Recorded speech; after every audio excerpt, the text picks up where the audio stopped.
As a district and as an educational community, we're working to improve our practice, and in some regards really shifting dramatically from past practice to a better way of doing things. One of those initiatives is PLCs, professional learning communities.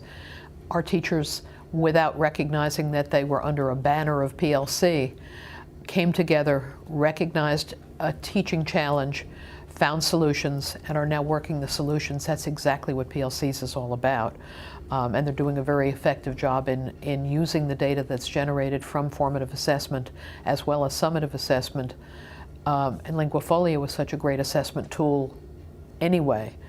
Using that data to decide what comes next, where do we need to make the adjustments that we need to make. In addition to that, another initiative that we're focusing on is the use of assessment, and assessment as different from the test at the end of the chapter. Assessment can take lots of different forms, and we are as a faculty beginning to explore what exactly does that mean. If I ask a question, is that assessment? If I do a project, if I have students work something against a rubric, is that an assessment? Well, yeah. And more importantly, that assessment needs to be used to inform instructional decisions going forward. We can't just wait till the end of the class and say, okay, next time we're going to do it differently. We have to be much more agile than that. And I think they're providing us great models for both of those approaches. It's very important to be aware that we want a comprehensive and balanced assessment system, which of course we have those summative assessments that we always have to deal with. But helping administrators, helping teachers to understand that formative assessment is a huge part of balancing the assessment system, and that the formative assessment builds the understanding of what the teacher's understanding of what the students can and cannot do, but also helps with Linguafolio, helps the students to see what they can and cannot do, so that the formative assessment becomes a very important piece in helping them to become successful on the summative assessments. The formative assessment is extremely important in reaching success on the summative assessments. Part of that has to do with the scaffolding, taking the student where the student is and scaffolding that student step by step to where they need to be for the summative assessment.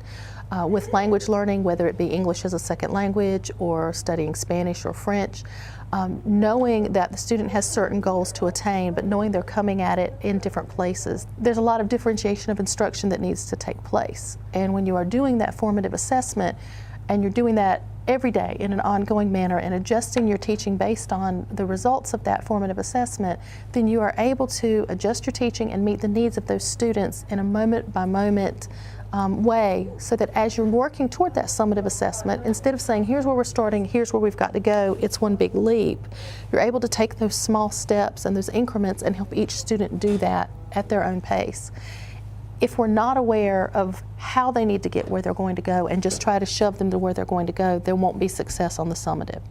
But if we're able to scaffold and step and work with the students along the way through the formative assessment, then their belief in themselves, their understanding of the material, their self-esteem is all going to increase. And I truly believe that that then translates over to those summative assessments, confidence taking the test, confidence that they do know the material, and confidence that they can do it, and therefore we're going to see a lot more success.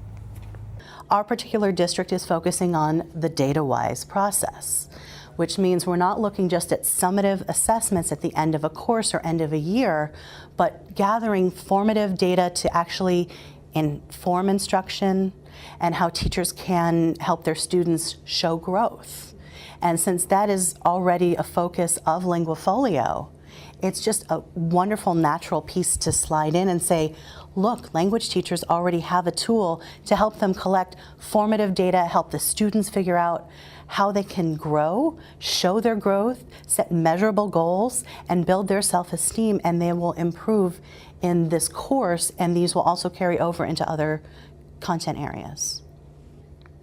At this point, I'm finding it's very helpful as far as my district. I had mentioned the whole data-wise process.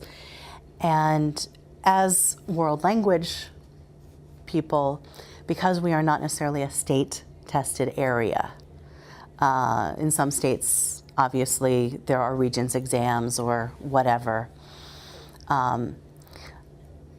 often we are overlooked when it comes to funding pieces, or we're overlooked because we don't have those standardized tests that then cause principals to be evaluated higher because they showed growth on those types of things.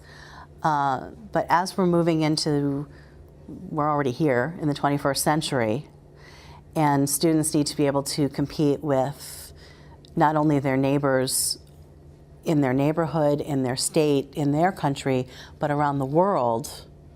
They need to be able to communicate in multiple levels of proficiency with multiple languages. And this piece with Linguafolio speaks, because it's data collection, because it's formative, it helps to explain to administrators, it speaks their language. And so administrators can see, oh wow, wait, this is something measurable. It's not just that they can sing songs and tell me the colors of the flag. And when something is measurable in certain administrators' eyes or in funding directors' eyes, then, oh wait, it's measurable, there are outcomes, there is value, and so they are taking us a little bit more seriously. And that's been very helpful.